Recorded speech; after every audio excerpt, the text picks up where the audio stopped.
My other commentary videos already talked about the importance of studying on a regular basis. There are no makeups for the class. You want to make sure you optimize your learning using the effective learning techniques and mindset that we talked about earlier. And make sure to study every day. In addition, you might investigate online tutoring. I know on campus might be limited, but online tutoring you have a bunch of options. And student grades tend to do better if they do online tutoring. Make sure to constantly review what you're learning because our final is cumulative. And if you have questions, feel free to email me, but please show me the setup. Please don't say, how do you do this? I need to have some sort of setup as a starting point so that way I can help you out. And make sure to have give me plenty of time so I can reply. Just like working out, make sure to review and practice the material over and over and over. Just as you need to lift weights repeatedly to get big muscles, you need to practice to develop big brains for chemistry so you can do well on the quizzes and exams. The slides should be used in tandem with the study handouts where you can practice with those. Obviously the commentary video, since you're listening to this right now. And then if you do have additional questions, you can either email me or you can go ahead and pursue tutoring. And you can show them the study handouts and say, I need help with this. So let's jump right into our first topic. So this is thalidomide. In the early 60s, a rash of birth defects occurred where babies that were either stillborn or if they were born, they might have arms and legs that are missing, as you can see in this picture right here. Pretty sad. Now, thalidomide was prescribed as a sleep drug. At the time, they did not find any side effects other than giving a pregnant woman a good night's sleep. And then they discovered the side effects the hard way. So, chemistry and the scientific method was used to understand how thalidomide caused these defects. So let's go ahead and investigate the scientific method. You need to go ahead and perform an experiment and make observations off that initial experiment. Now sometimes you may not start with an experiment, you may just start off with observations about what you think is occurring in a phenomenon. You go ahead and you make an educated guess. Those educated guesses we call hypotheses. You then conduct experiments to validate or invalidate that hypothesis. So confirm or deny it. If the hypothesis is supported by data, then you go ahead and keep doing additional experiments just to have reliability. Oftentimes people will report results, but it's not reliable because they only did the experiment once and there were these other confounding variables that occurred. So whenever somebody makes a breakthrough, it's because of repeated additional experiments. And if it's supported, then you're in good shape and it may develop into, it may confirm a theory. If its hypothesis is denied, then you have to develop a new hypothesis and have new experiments to either confirm or deny it. So initially, the hypothesis was that there was contaminants inside the bottles of thalidomide. They went ahead and conducted experiments, and then they found that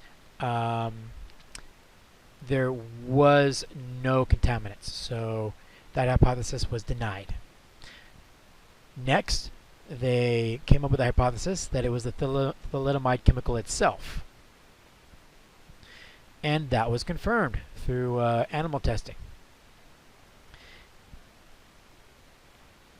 In short, thalidomide, it turns out, is a twin. Just as in the movies you have a good and bad twin, well, thalidomide, there's a good and a bad molecule. The good molecule, which we'll call R-thalidomide, which I'll circle on the left, that will actually give you a good night's sleep. The S-thalidomide, that's the evil molecule. that's what actually causes birth defects.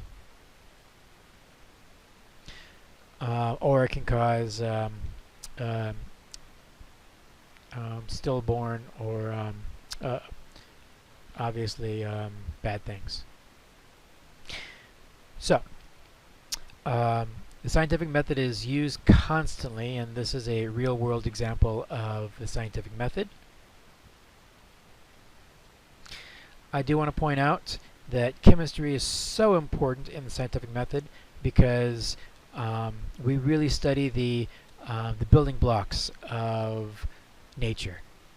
So if you go ahead and you take a look at what I've circled here, H is a hydrogen. That's a building block hydrogen atom. And it turns out it's because of the position of this one single atom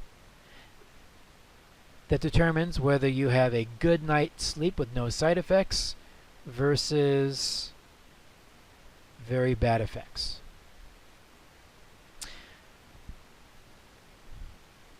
So this is one of the reasons why chemistry is so important, especially nowadays because we use it all the time, especially in drug chemistry. Chemistry also has other applications. We can use chemistry to study the body and figure out on a molecular level what's happening. We can use it to manufacture large materials, building materials, for example. And then we can go ahead and use chemistry to really understand the fabrics of the makeup of different substances in order for us to better engineer it for building new types of substances. And I'm really being very abstract on this, but don't worry, as the course gets along we'll show you a whole bunch of examples of how chemistry is used, more examples than you probably want to know. Let's move on. So I use that term scientific theory, and that's after repeated experiments that validated the hypothesis. So we need a nice simple definition of scientific theory. It's the accepted explanation based on the original hypothesis and repeated follow-up experimental data. Now, a sister term of scientific theory is natural law. Natural law is any mathematical relationship. So let's jump right into examples. Based on repeated experimental results validating the hypothesis that atoms have a tight dense nuclei, I should say nuclei, with surrounding loose electron cloud. This is an example of a scientific theory, and it's a Rutherford model. So if I asked you to decide whether this is scientific theory or natural law, you would say scientific theory. Natural law is any type of math relationship. So think math.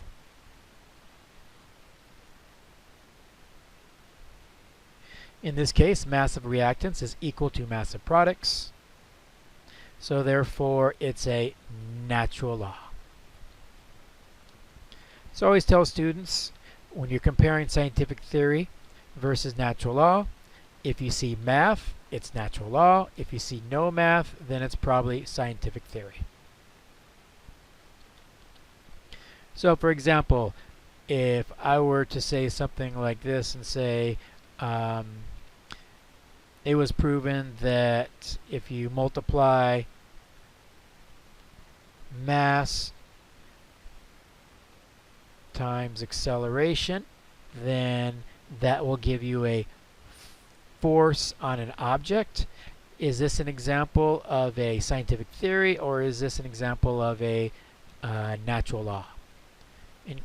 In short, this would be an example of a natural law. So we're keeping it very vague. This is as much as you need to know. Make sure you're able to distinguish between those two terms. And that's about it. Let's move on. Using the outline at the front of the slides, we just briefly talked about thalidomide and scientific method. as well as scientific theory and natural law. Now we're going to jump right into chemistry definitions. Excuse me, we've already talked about scientific theory and natural law. We haven't gotten into chemistry definitions, a good definition of chemistry yet. We're going to get into that a little bit later. It's helpful to have some context. So you notice I've been very vague. So we're going to skip chemistry definitions for right now. And we're going to jump right into instruments and measurements. Now this next portion right here will feel more like a math class than it will a chemistry class. And what we're trying to do is we're trying to build a foundation math-wise that you can apply in chemistry. So just kind of bear with me. You're not going to have a lot of references to chemistry right now. It's just going to be these nice math relationships that you have to learn. And then in future chapters we actually apply this into chemistry scenarios. So let's go ahead and start off with ways that we can produce what we call measurements.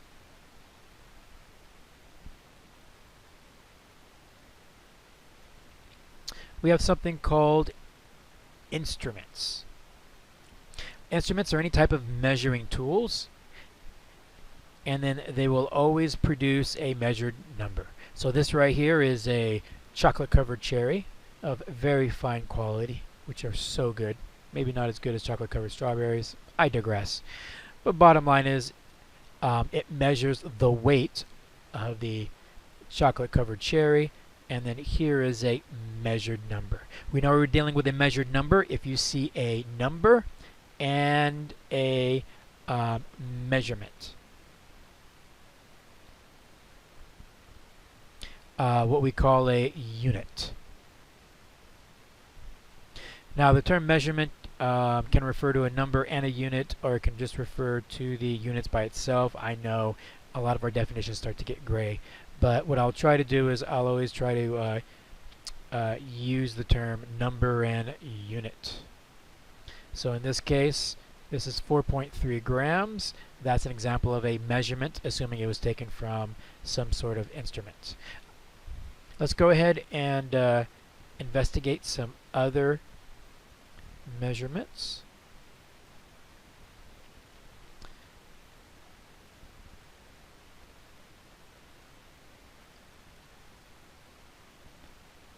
So right here, this is a measurement. You'll notice it's made up of a number and a unit. Here's another measurement, number and unit. Again, this had to be taken from an instrument. So maybe this one right here was taken from a meter stick. And then this one right here, maybe that was taken from a watch.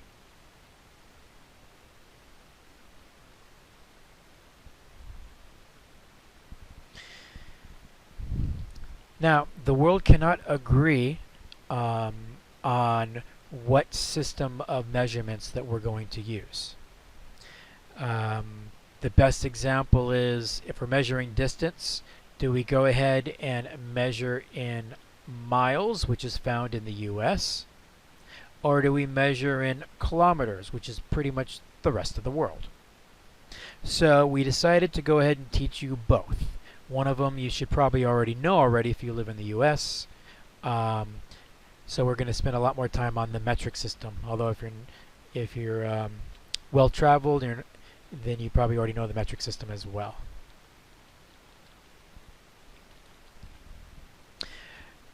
So the metric system also has a sister term called SI system, or international system. The metric system, although it's used by the rest of the world, the SI system is mainly used by scientists. So think SI, scientists. What we're going to do is, just to make it a little bit easier, since this is an introductory class, we're going to combine the two. So let me go ahead and erase this really quick.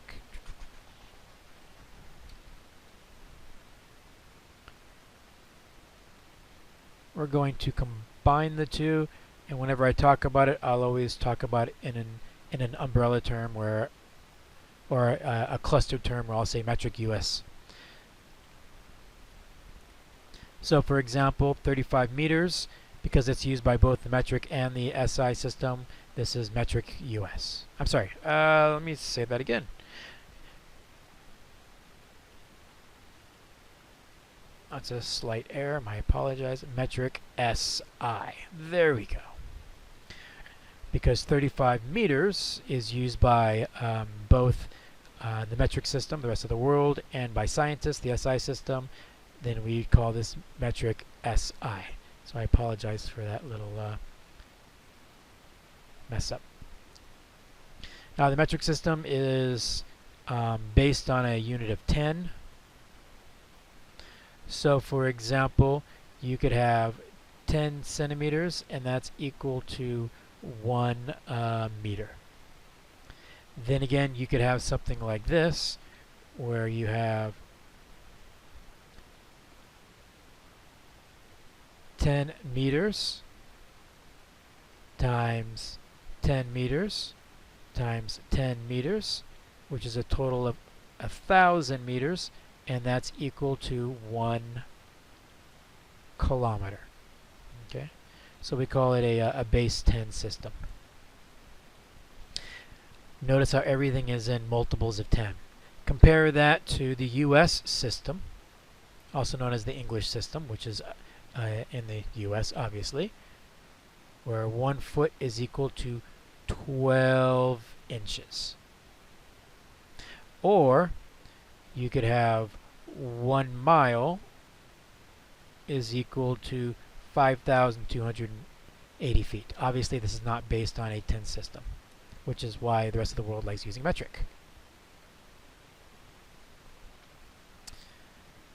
So length, volume, mass, all different types of measurements. Again, we're going to assume that metric and SI are going to be clustered together. One of the few differences when we get into temperature,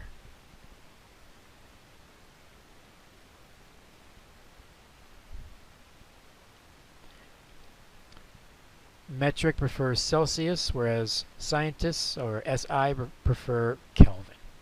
That's one of the few differences. Some more examples.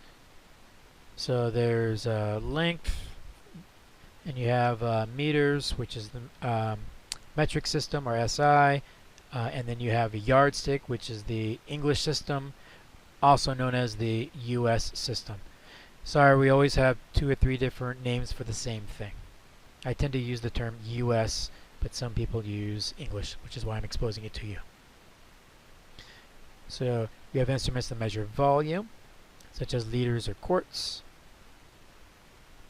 Please be aware, we can measure inside a glassware.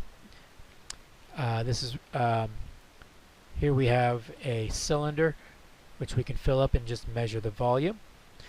We can also measure a 3-dimensional space. And then we'd have to use something like meters cubed or centimeters cubed. So meters, meters, and meters. Now, the US system, they like to use pounds. The rest of the world, or a metric system, likes to use grams. Now, pounds is actually a force. So I made reference to that physics equation, force equals mass times acceleration. It's actually a force. Whereas grams refers to the amount of mass that's inside the matter itself. So that's a deep term, but we'll get into that a little bit later on. Bottom line is metric grams.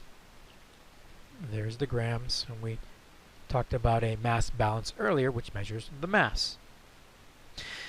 Now, instead of saying 1,000 grams, we like to take shortcuts in the metric system. So 1,000 is equal to a prefix term called kilo. So that's where you get the term kilogram. And then there's temperature. The US likes to use Fahrenheit. The rest of the world, or metric, likes to use Celsius, and scientists, or SI, like to use Kelvin. And then everybody likes to use seconds. Go figure. So here are some examples. You can go through that. Now we're going to start getting into scientific notation.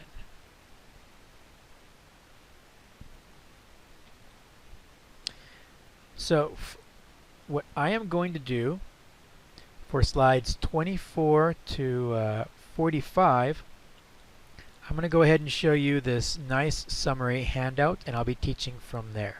And then you can always use slides 24 to 45 as a reference.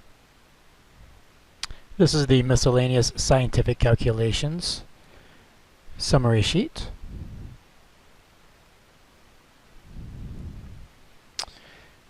And we're going to jump right into scientific notation. Again, this is going to summarize the slides from 24 to 45, although you can use those as a reference.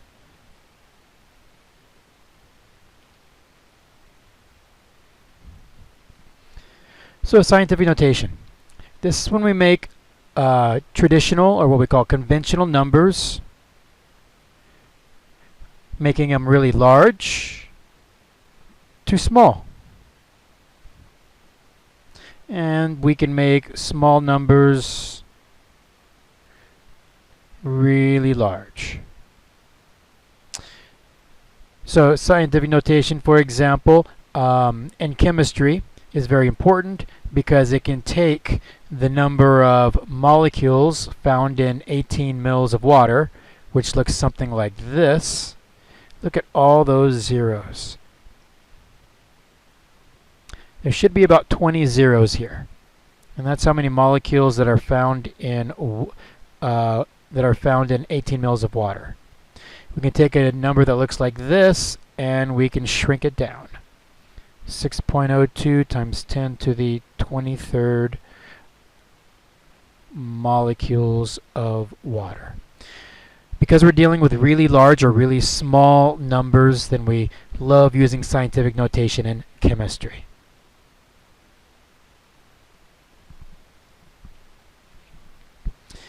So let's go ahead and practice going from conventional to scientific notation. First thing we need to do is figure out where the decimal point is. We then need to go ahead and count the number of hops in order to get behind the first non-zero number. So I'm circling all of the first non-zero numbers right there. So in the top example, it's going to be 1. It requires 2 hops to get behind there. I then go ahead and write the first part of the number with a decimal point behind the first non-zero number. We call this the coefficient. Here we have that base 10, which is unique for the metric system. So obviously the metric system loves scientific notation.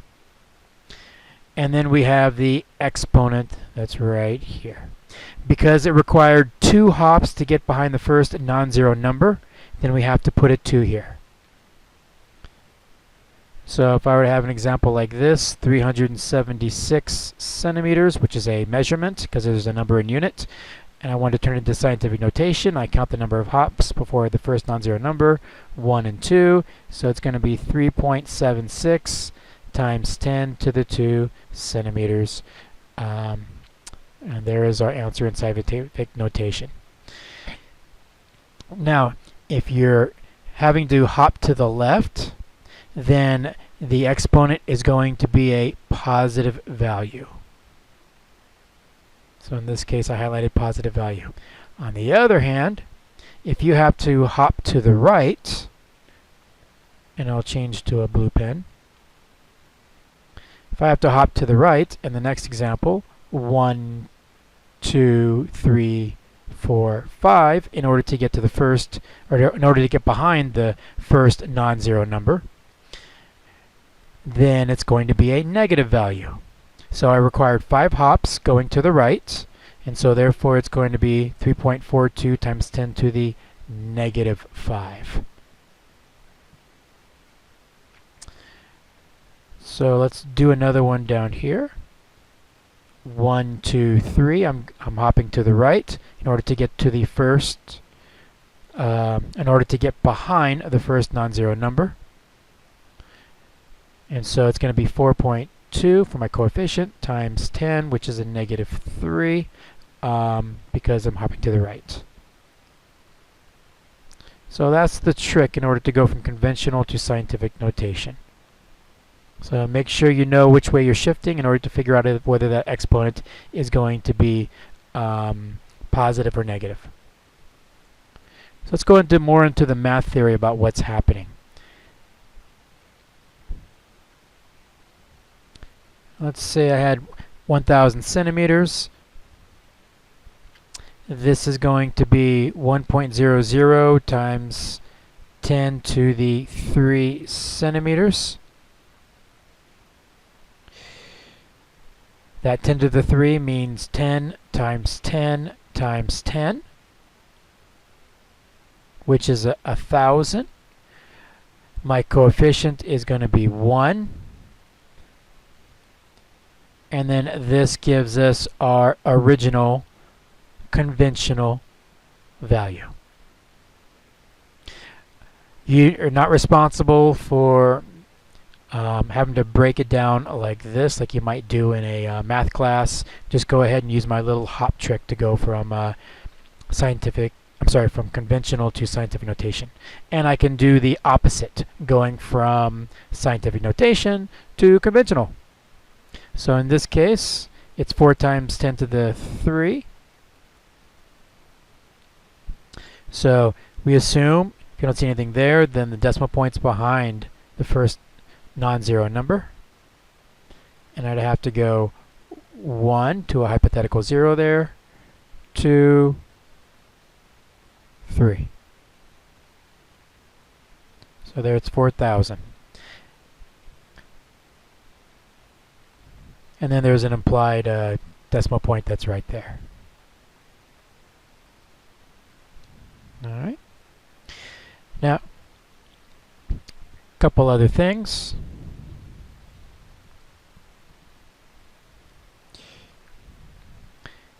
If you are shifting to the right in order to get behind the first non-zero number, you could ignore these zeros in the front.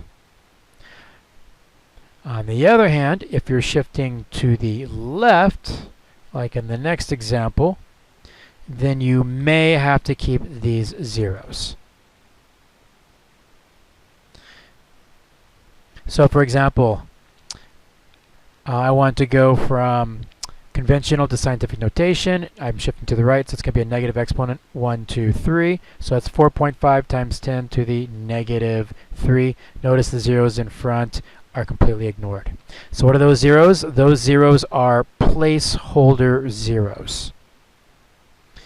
They hold the location of a number, making it either really big or really small, but they do not have any value.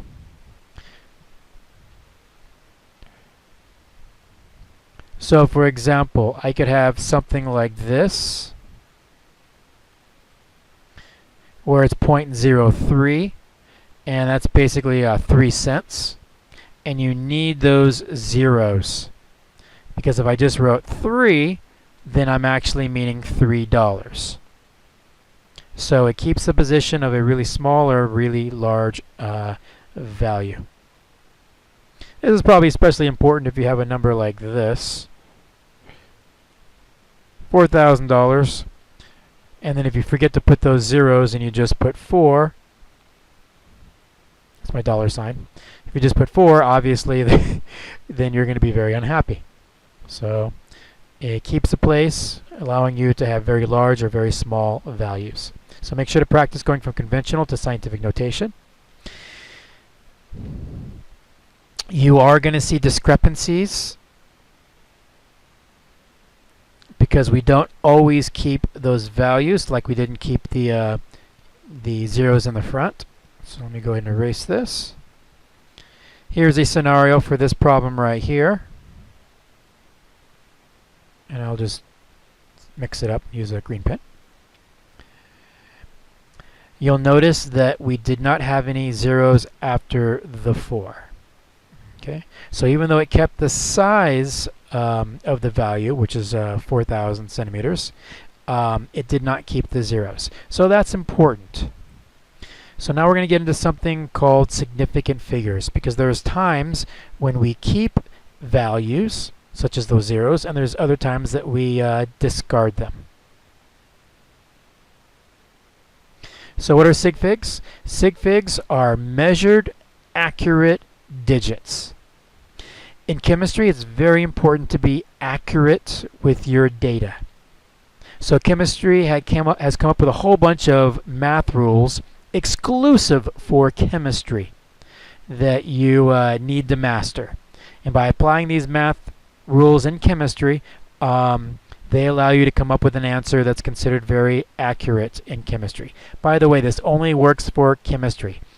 Physics, engineering, and even the field of pure math has their own rules for accounting for accurate data. So you're required to learn these significant figure rules, what I call sig figs, and then apply them whenever you do calculations in chemistry land. So here's a nice example right here of why we need sig figs.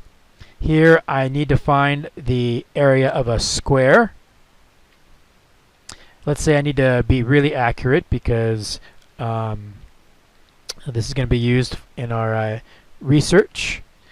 Unfortunately, I used 2 different types of instruments. One instrument, which is just a very basic ruler, goes to 2 decimal places. Decimal places are any numbers to the right of a decimal point. Whereas this one over here has 1, 2, 3, 4, 5 decimal places. So you'll notice that this number over here to the right has got a lot more values and it's considered more accurate. Consequently, it has a lot more sig figs. So significant figures is directly related to the accuracy of the instrument that you're using. And because different instruments have different accuracies, then you have to record different sig figs. The big reason, however, why we have to apply sig figs is calculations. So when I do my calculation right here, this is what my calculator tells me. Unfortunately, some of these numbers over here are not reliable. One term for this is uncertain. We're uncertain how reliable they are. So we have to go ahead and apply sig fig rules, and when we do that, then this would be the correct answer, and all the values that are listed here are considered accurate using the sig fig rules. So let's go through some of our terms. Measured numbers are anything taken from an instrument requiring a number and unit. Figures are the individual digits or values. The significant figures are ones that are considered accurate. Some other terms I like to use, this right here that I'm highlighting is a decimal number. Why? Because there's a decimal point that's embedded in the actual number. So you see the different values that are around that decimal point. So I consider that a decimal number. Compare that to a whole number, where there is no decimal point that's embedded. However, it can be implied at the very end. So for example, I could have something like this, 4,000 centimeters. That's the same thing as 4,000 with a decimal point at the very end, centimeters. Both of these are considered whole numbers. Warning: the minute you put a 0 or any number past the decimal point, it's now considered a decimal number. My last comment on this is calculators will lie to you when it comes to significant figures. you have to set them up ahead of time, and it requires a programmable scientific calculator, which is not allowed on any future tests or quizzes. So you have to reason it out, and you have to figure out where the calculator is lying to you. So for example,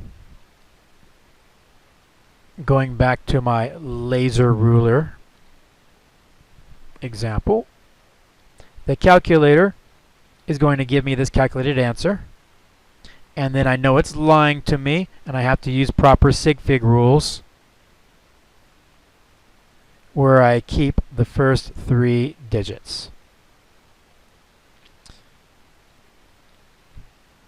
Now, assuming all the values that I'm about to show you are measured, let's go through the sig fig rules. I'll go through each of the rules step by step, and then you need to practice these.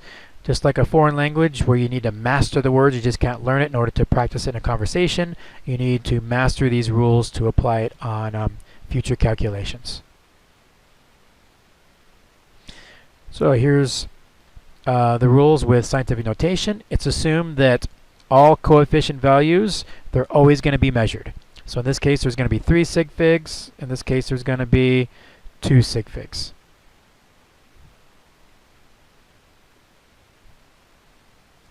So 4.700 times 10 to the 4th inches, there's going to be 4 sig figs. 3.72000 times 10 to the 1 inches is going to be 1, 2, 3, 4, 5, 6, 6 sig figs. That's pretty straightforward. That's why it's such a big deal with the original problem where we had 4 times 10 to the 3, because there's only 1 sig fig that's present. Now let's go to conventional numbers. All non-zero numbers are going to be significant. So 1 through 9, they're going to be significant. So in this case, 4.4, because there's 2 non-zero numbers, it's going to be 2 sig figs. 3 non-zero numbers, 3 sig figs. Let's go to the next one. All leading zeros mean that they're in front of a non-zero number. So in this case, they're in front. These are not significant. So now we count the sig figs. 1, 2, 3, 3 sig figs. Let's look at the next one. The ones in front are not significant.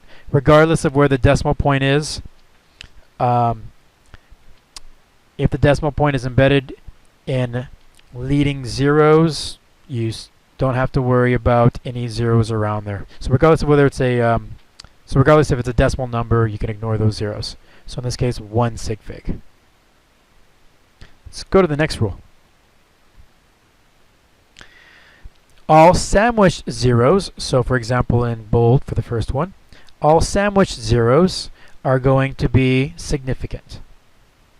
So in this case, it's going to be 1, 2, 3, 4, 5, 5 sig figs. So in this case, this is going to be 6 sig figs.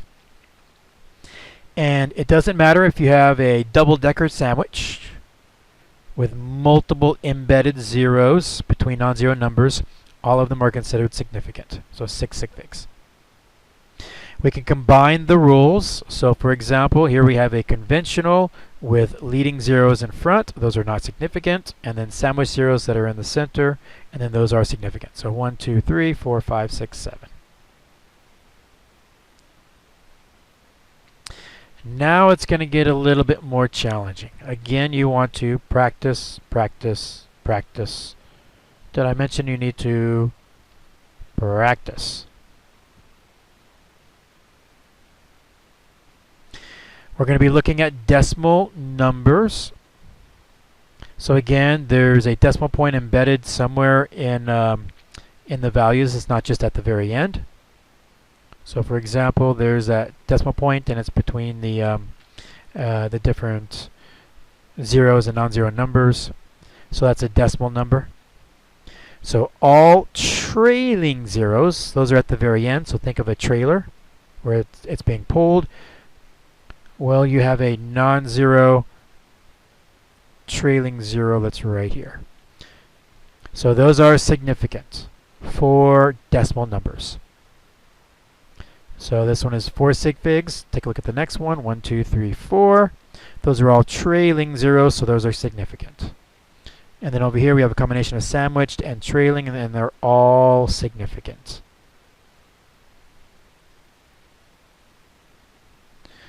So for example, let me find a little bit of space.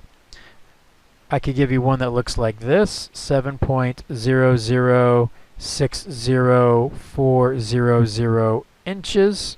And there's 1, 2, 3, 4, 5, 6, 7, 8 sig figs. I could give you one that looks like this, 0.0000200 inches. And there's a total of 3 sig figs, because the leading zeros are not significant. Or I can do a combination of everything. 402, 0600, in which case there's 1, 2, 3, 4, 5, 6, 7 sig figs, provided that this is a measurement, so I need to put in my unit for it to be a measured value. Alright, now we get into whole numbers.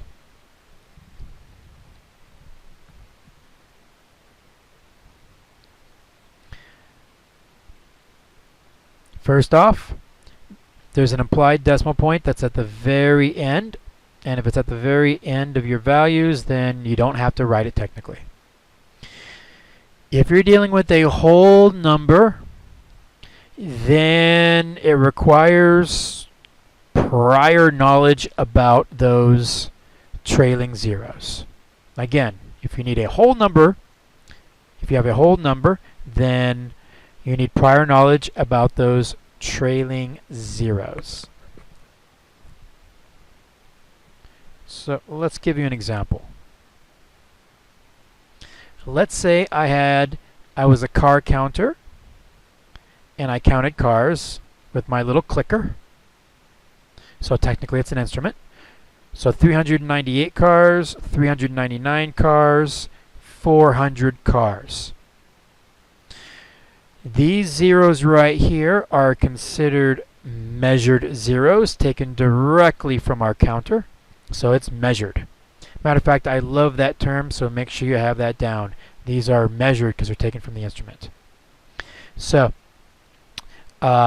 because it's a whole number where there's a decimal point at the end, because technically we could count a half of a car, but we're not. I'm just going to do whole cars. This is considered a whole number. 400, so measured zeros, so we have a total of 3 sig figs. Now, let's say that I did some estimating or guesstimating. So let's say I was a car counter and I messed up on my job and I lost track, and I had something like 395 or 407 cars. So I decided to go ahead and estimate it so that it's about 400 cars. Okay. Now these zeros right here, they are not considered significant. Because we did some estimating, they're technically not measured from an instrument. So we had to use some math estimating, or in this instance, we had to just guesstimate, I guess. So therefore, there's only going to be 1 sig fig. Now, if I just gave you a number like 400 cars, and I didn't tell you the prior history, then you technically would have 2 answers. You could say that there is either 1 sig fig, or there is 3 sig figs. And the only way to know the difference, whether it's truly 1 sig fig or 3 sig figs, is to learn the prior knowledge, the prior history of those trailing zeros.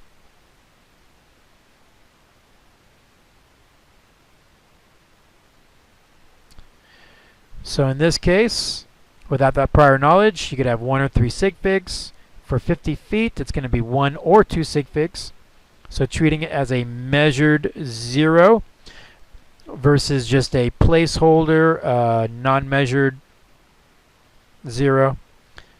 So 1 or 2 sig figs. Over here, if we just treat it as those zeros as placeholders, or they're not measured, it's because it's estimated, then it's 1 sig fig. Or if those are accurate measured zeros, so 4,999 feet, 5,000, perfect, then it's 4 sig figs.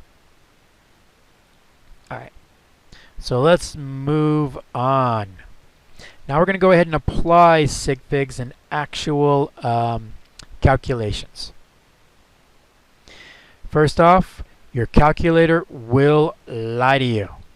It's a liar. So if I plug this into my calculator will just give me an answer of 9.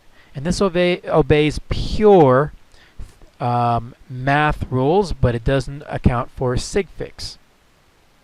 So what you're going to have to do is go ahead and do your multiplication and use your calculator. Then afterwards you're going to have to round the final answer to the least sig fig rules. So in this case, the first measured answer is 2 sig figs. The second one has 4 sig figs, using the rules we just talked about. The smaller value with the least sig figs is going to have 2 sig figs. Therefore, it's going to be rounded to 2 sig figs. On a calculator, go ahead and calculate this one. 4.17 centimeters divided by 2,600 centimeters. The bottom one is a decimal number, so all those are measured zeros, they count. So on my calculator, and I will do it in real time along with you, 4.17 divided by 2.600. My calculated answer is going to be 1.603846, and it just keeps on going. Now I need to go ahead and figure out what is the proper answer with appropriate sig figs.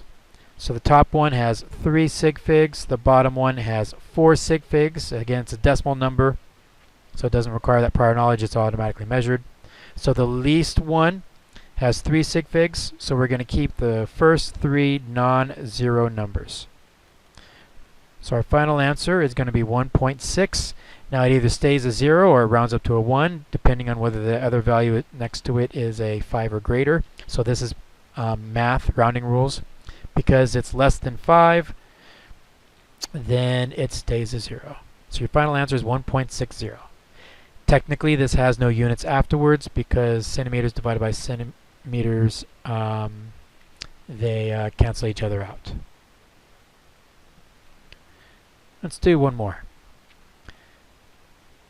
And let's do a harder one with scientific notation. So you're going to have to use your calculator and put in calculated values. So 3.00 times 10 to the 7th inches times 4.677 times 10 to the 2nd inches.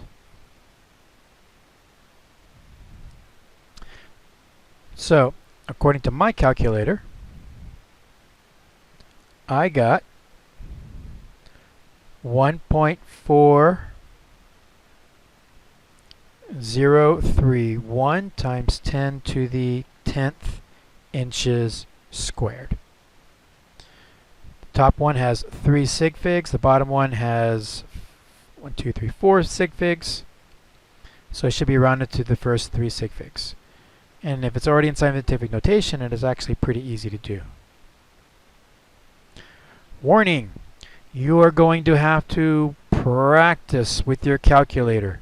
You're going to have to look up scientific notation to figure out how to properly come up with an answer in scientific notation using your non-graphing calculator. So obviously I cannot help you at that, so you're going to have to Google how to do it for that particular scientific calculator. So that's really important because a lot of answers will either be requested in conventional form or in scientific notation. Now that we've learned how to do multiplication and division using the least sig fig rounding rules, we're going to be doing addition and subtracting in chemistry land. And in this case, it's going to be using slightly different rules. So let me just jump right into this. Here we have an addition of 4.0 centimeters and 4.00 centimeters. So what you'll do is you'll come up with your calculated answer initially, and then you're going to have to round, and pay attention at this, round your answer to the least decimal places. Decimal places. Decimal places. For this class, any numbers that are to the right of a decimal point is going to be considered a decimal number. So in this case, the top one only has one decimal number, so ergo it's one decimal place. The bottom one has 1, 2, 3, 4 decimal numbers, so there's 4 decimal places. What you want to figure out is the least decimal places. So notice in the last one we dealt with least sig figs, but now we're just counting the numbers past the decimal point for the least decimal places.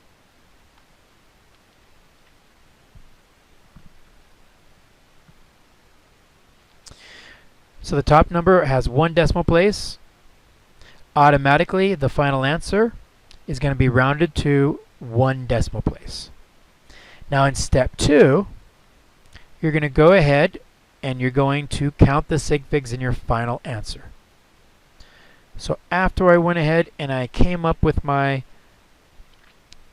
final answer that's rounded to one decimal place, I can then go ahead and count the sig figs. So in this case, there's a total of 2 sig figs. So let's practice this. I could have something like this right here. 2.000 centimeters minus 1.0 centimeters. The final answer is 1.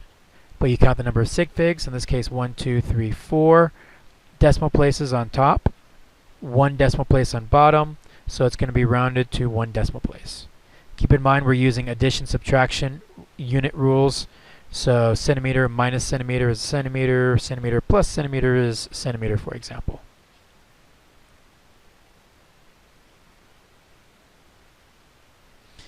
Okay, let's do another one.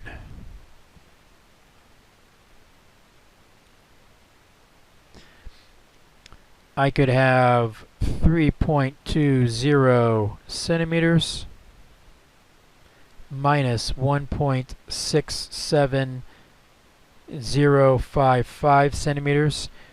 Again, go ahead and do that on your calculator.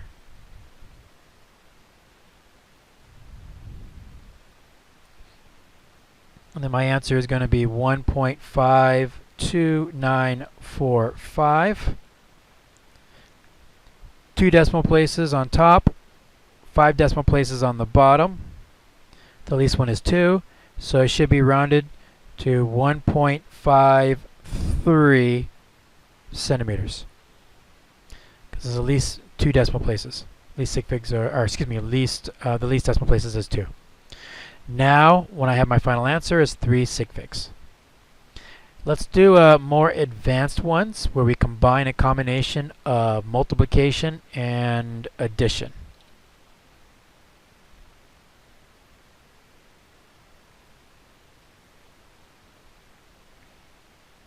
So in this case, I could do something like this. 4.00 centimeters times 4.0 centimeters minus 2.68 centimeters. So we use the math rules. Please excuse my dear Aunt Sally, parentheses, exponents, multiplication, division, addition, subtraction, order. So in this case, parentheses first. So my final, my intermediate answer with appropriate sig figs in this case is going to be 16 centimeters squared. Notice there were 4 sig figs on the first value, 2 sig figs on the other one, so it's least sig figs because we're doing multiplication rules. I then go ahead and subtract it. Oops, I should have a square on that one. 2.68 centimeters squared.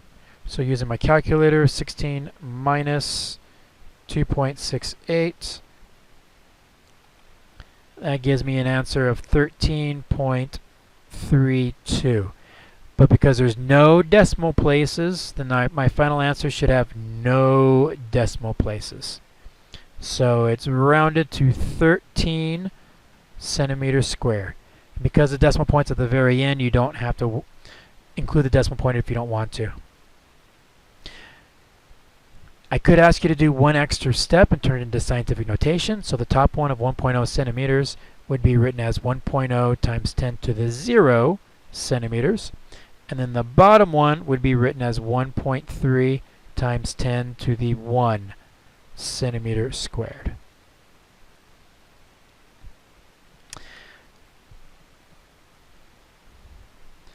So going back to the slides, on slide 44, here shows you more examples of multiplication division of sig figs. And slide 45 shows you examples for the least decimal place rules for addition subtraction.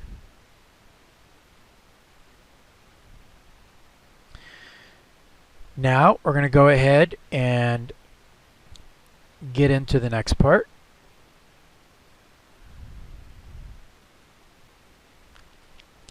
We're going to get into equalities and conversion factors. For equalities, I need to talk about sig figs and equalities. So that way, after we do our calculations, it's going to be it'll be a lot easier for you to figure out how to apply the least sig fig rules.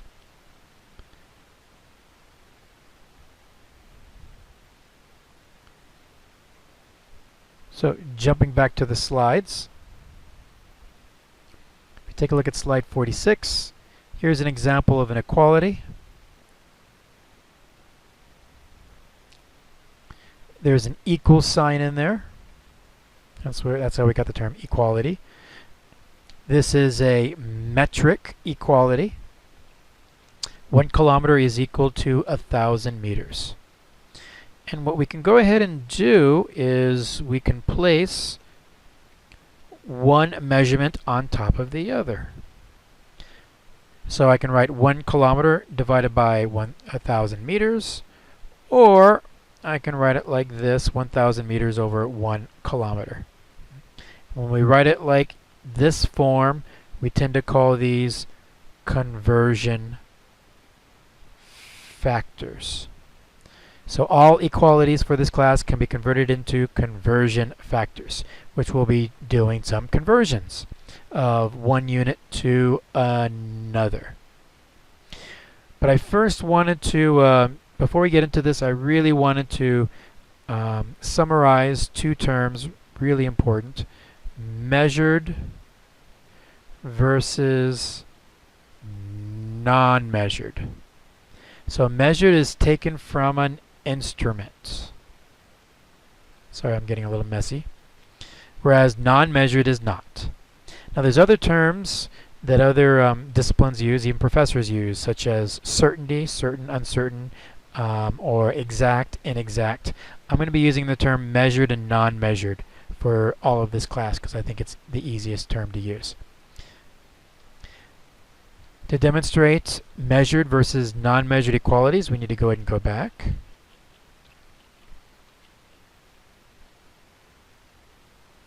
Do a couple slides.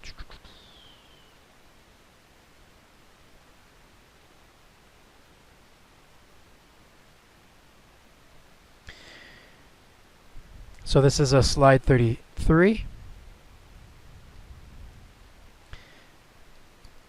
Another term, defined. Defined means non-measured. So there are equalities that are not taken from instruments. They're considered non-measured. Just take my word for this. There's a lot of gray areas in how we came up with these definitions. You'll rack your brain just trying to put everything together and it just won't fit. So just accept that for these examples, they're non-measured. People just randomly put together these measurements together in their head, and then they just went with it. A real-world example of these non-measured relationships, aka defined relationships, is how many hours are in a day. Most people would say 1 day is equal to 24 hours. Now, when you came up with this term 24 hours, did you actually measure using some sort of special atomic clock the rotation of the Earth in order to see if it actually went from one point to another as it circled around exactly 24 hours? Or did you just kind of make up the relationship as everybody else did and just assume, hey, there's 24 hours in a day? Well, that's what most people did. Even though it's not scientifically accurate, it makes our lives easier. So we have all of these non-measured relationships that make our lives mathematically easier so we can get some work done, even though they're not taken from instruments. So 1 day equals 24 hours is the best example. Technically, because we made up this relationship and it's in our head, it has infinite number of sig figs, or infinite number of decimal places. You can assume for this class, just accept it, that if we have the same system, such as meters to centimeters, because of the same metric system, those are also considered non-measured. And then the US to US is also considered non-measured. Now, in chemistry, we also have something called exceptions. So even though we have two rulers matching measurements, when it comes to 1 inch equals 2.54 centimeters, this is the grand exception. So you just have to memorize that this one is non-measured. Non-measured. So it has infinite sig figs, although we usually just round it to 3. But it's non-measured. Why is it the exception? I don't have a good reason. Don't worry about it. Just know it. Alright, so let's go ahead and further investigate these measured versus non-measured relationships. Let's go to slide 51 really quick.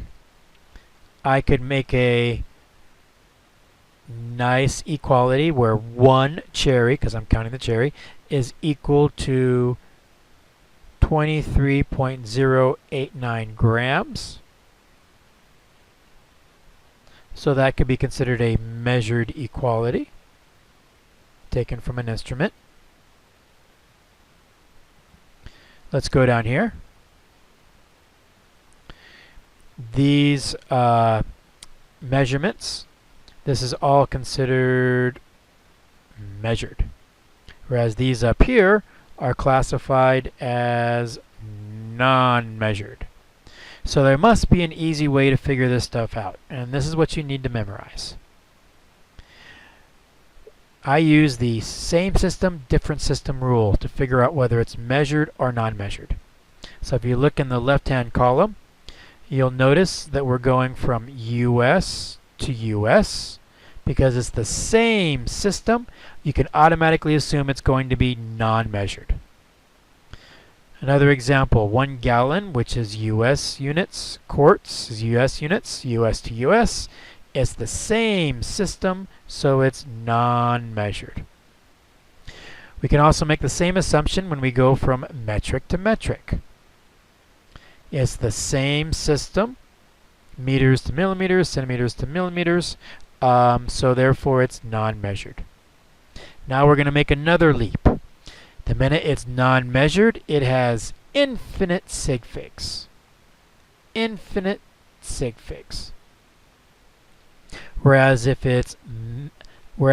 you have different systems, So the one on the right is different systems because we're going from metric to US. And by the way, SI and metric are clumped together, so same thing. So metric, SI, same thing. So metric to US, these are different systems. So centimeter, oops, there's the exception. I'm just going to go ahead and ignore the exception. That exception over here should be considered non-measured. I don't like exceptions, but they exist, so there it is. Let's go down to this one right here. Liters is considered metric. Quarts is considered US. Because they are different systems, then we have to count the sig figs. Grams is metric. Pounds is US. Because they're different systems, you have to count the sig figs. Now, we get lazy. So usually we'll provide you the proper sig figs for one of them, but not the other, and it's implied. So for example,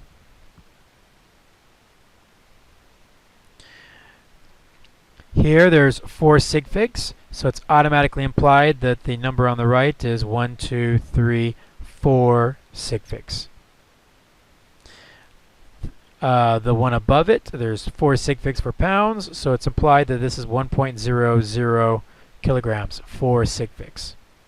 So make sure you know that there are numbers that are implied if they give you the proper significant figures for one of the measurements. The other one is implied. Now let's go back to that relationship where equalities can be turned into conversion factors.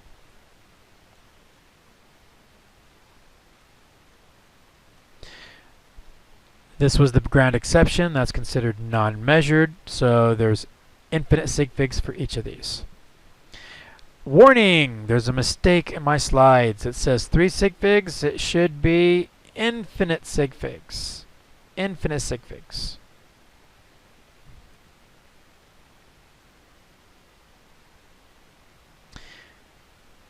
So, this is referring to if it says 1 inch equals 2.54 centimeters, then that 1 is referring to 3 sig figs if the other value has 3 sig figs, in which case it can be turned into a conversion factor. Again, this is non-measured. It's one of those exceptions. Even though it's a different system, it's one of those exceptions. Percent factor, you can cross it out. We're not going to get into that. And now we're going to go straight into, oops, there's another one. Anything with percent factor you can ignore. Matter of fact, I think there was another percent factor up here that I skipped. Let's hunt for that percent factor. Where is the percent factor?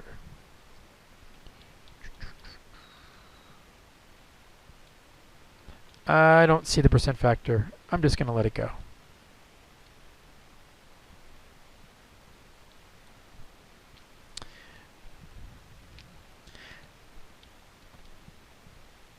Oop, there's a percent factor right here. We're going to ignore percent factor. So you should be comfortable going from equalities to conversion factors, as you see in these examples. And we're going to be applying this to unit analysis. Before I get into unit analysis, I know I'm jumping around a bit, I want to go ahead and make sure that you memorize a couple things. Memorize everything that's in this box for metric.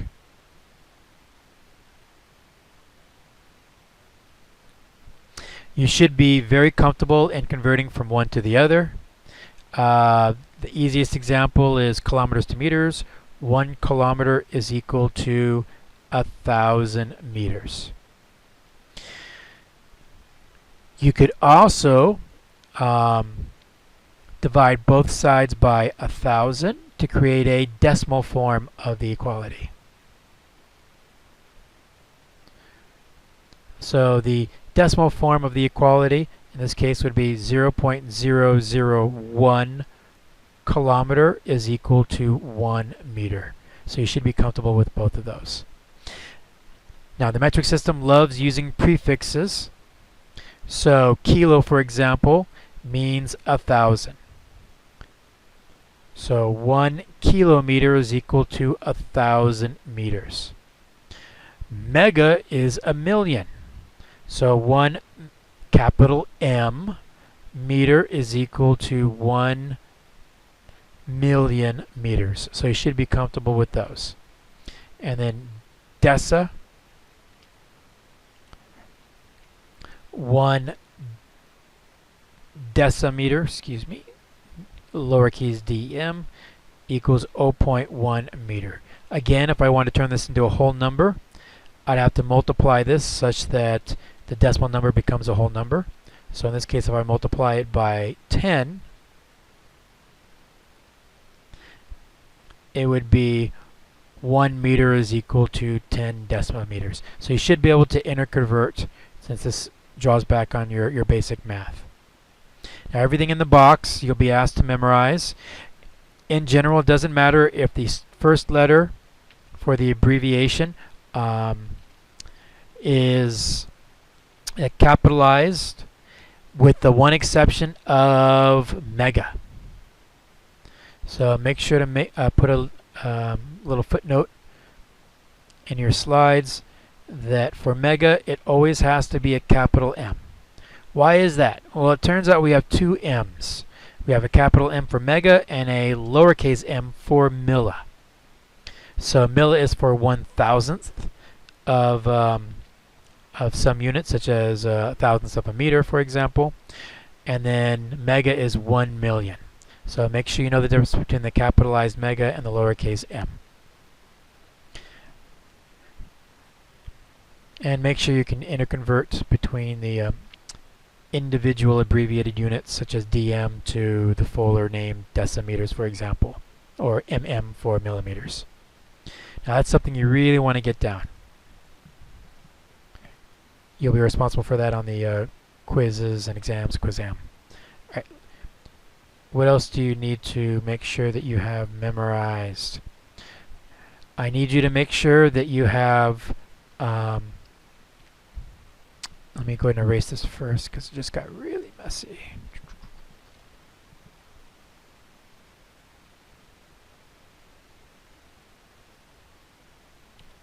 There we go. I can see. You need to make sure that you have the classifications memorized.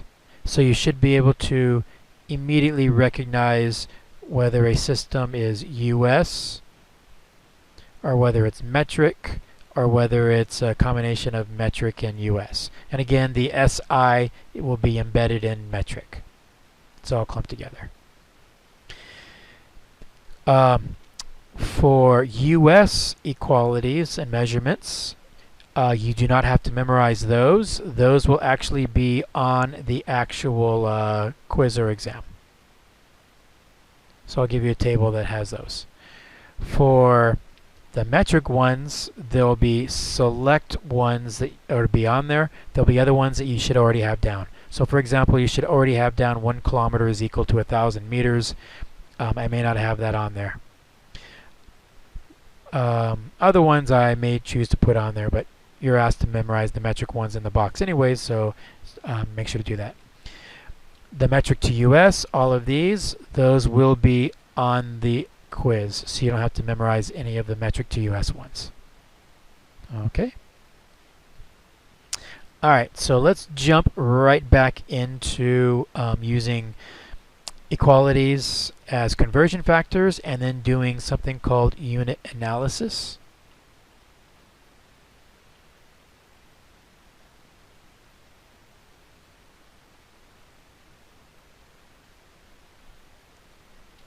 So in unit analysis, we're going to be converting from one system to another, or one measurement to another. So for example, if I start off in meters, we're going to be using unit analysis to convert to inches.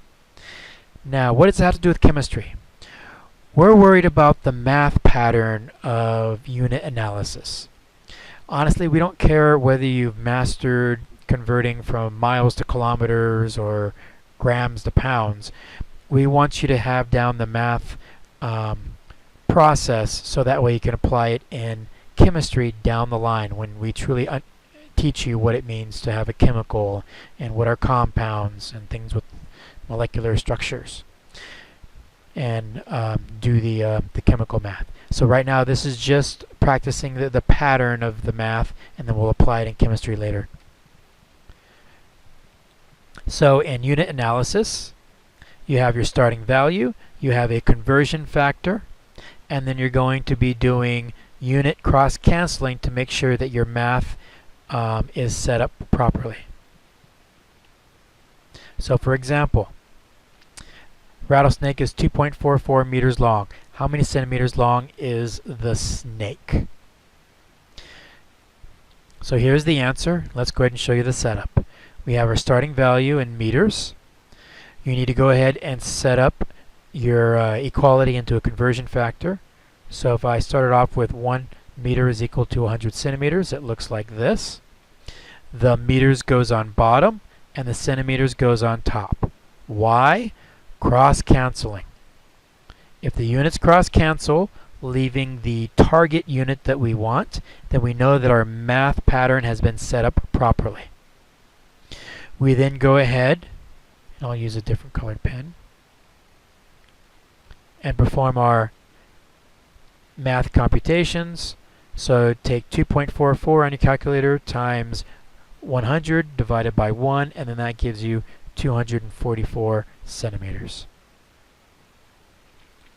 Now let's go ahead and figure out what the final answer is with appropriate sig figs. Now my calculator actually came up with the answer 244. So it could be a coincidence that the final answer with appropriate sig figs is the same thing as the calculated answer, but let's prove it. Starting value is always going to be measured, so you can always assume the starting value is measured. In this case, it's going to be 3 sig figs. The conversion factor,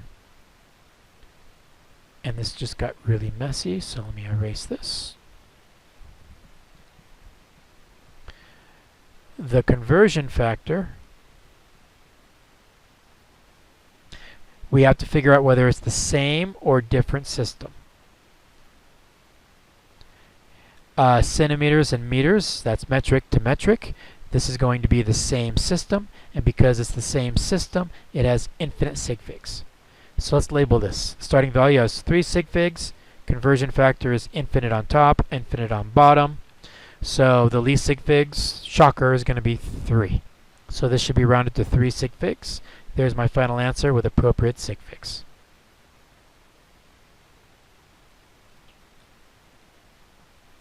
Let's do another one.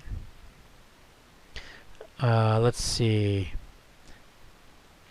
Let's do this one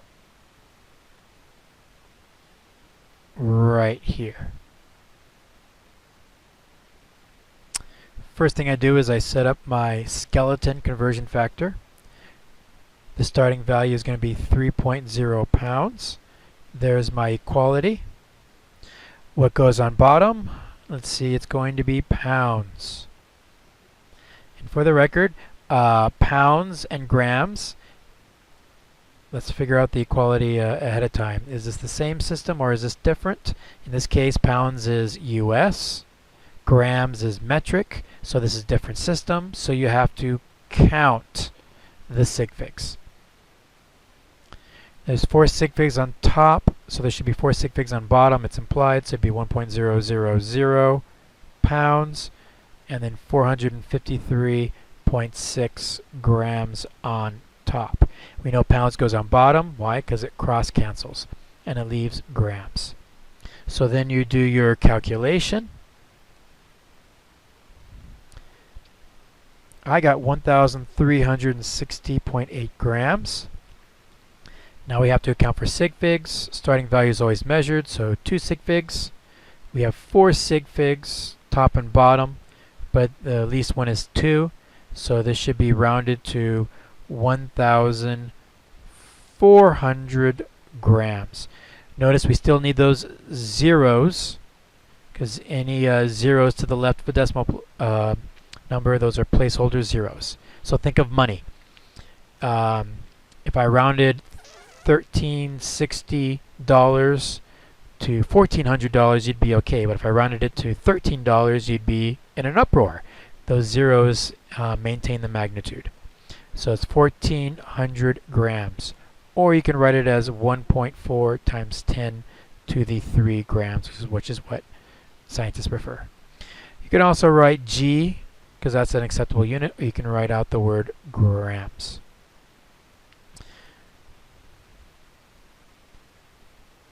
Alright, now we have 2 unit conversion factors. In 2 unit conversion factors, we're going to go ahead and, we'll go back one. In 2 unit conversion factors, we'll have 2 conversion factors that are back to back with our starting value. Again, everything needs to cross cancel, so the target value gives you your final correct answer with the proper unit. So let's jump right into an example. How many minutes are in 1.4 days?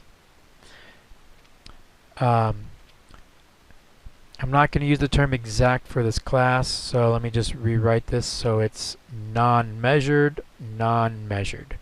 We'll assume all of these are considered non-measured. The starting value is always going to be measured, so 2 sig figs, non-measured, non-measured. Days goes on bottom, hours goes on top because it cross cancels, and then hours to minutes, and there's your final answer. Let's go to an example. So we'll go ahead and pick on this one right here, metric to metric. Start off with 2.0 kilometers. I set up a 2 unit conversion factor. 1 kilometer is equal to 1,000 meters. And then 1 meter is equal to 100 centimeters. Kilometers goes on bottom. Why? Because it cross cancels. I have to put the meters on top.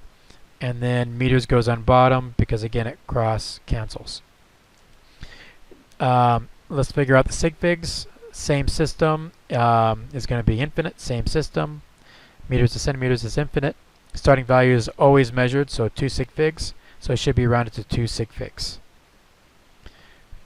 So then your final answer would be 200,000. Now this is tricky because this 0 right here is technically a measured 0 that I'm underlining. The other ones are placeholder.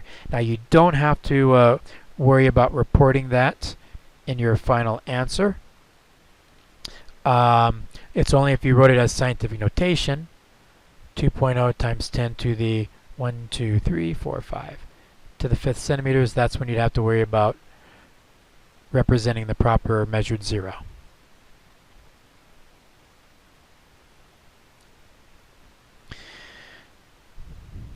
Now we're going to get into multi-dimensional analysis. So you'll notice that we have multi-dimensions here. So squared or cubed, for example. Now we're going to keep it realistic because square is area, cubed is volume. We're not going to get into 4th, 5th, 6th dimensions. That's physics. We'll keep it simple. Let's do the top one. Here is the trick. So whenever you see multi-dimension analysis, always use the trick. 1.0 kilometers squared is equal to 1.0 kilometer times kilometer. This bottom one, 1.0 kilometer cubed, is kilometer times kilometer times kilometer. So let's do the top one first. Now that we have 2 units we need to convert, I need 2 conversion factors. The bottom one, because I have 3 units, I need 3 conversion factors. On the top one, we're going from kilometers to meters. So 1 kilometer is equal to 1,000 meters. So kilometers goes on bottom, meters goes on top because it cross cancels. Kilometers on bottom, meters on top because it cross cancels. and then the top answer is going to be 1.0 times 10 to the 6th meters. So make sure to break up, using the trick, the squared unit, kilometers squared, into kilometers times kilometers. Or if it's cubed, then kilometers, kilometers, kilometers. Whatever other measurement I give you, maybe I did, instead of kilometers, I did miles squared or feet cubed. Always break it up. And then if you put in the proper conversion factors on the bottom, your final answer should be 1.0 times 10 to the 9th meters. So the last topic is compound conversion factors, where there is a ratio of units. So we use them all the time. The best example is miles per gallon. You always talk about, do you have good miles per gallon for your car? I used to drive a 5.0 Ford Mustang. It was a beautiful car. I got like 12 miles per gallon. Now I drive a Kia, which is like 28 miles per gallon. One was a little faster than the other, but one has better gas mileage. So now we're going to be doing compound conversion analysis, unit analysis. So a Corvette is traveling at a measured 95 kilometers per hour. What is the speed in meters per second? So this is what we do. First thing you do is you have your starting value. You write the number. In this case, I'll go ahead and I'll circle it. The number to the left in the compound unit goes on top. The number to the right of the fraction in the compound unit goes on the bottom. Now this is important because the top number, you need a conversion factor such that the unit cross cancels on the bottom. So in this case, I'll go ahead and I'll use my equality. 1 kilometer is equal to 1,000 meters. Kilometers goes on bottom because it cross cancels. Meters goes on top. Now I do the other conversion. So if hours is on bottom, then the conversion factor hours needs to be on top. Everything should cross cancel, and then that gives you your target units in your final answer. Now, people often ask me, how do I sit there and do this calculation? So the bottom number is always going to be divided by 1, so you don't have to do that. Or you can do 95 divided by 1.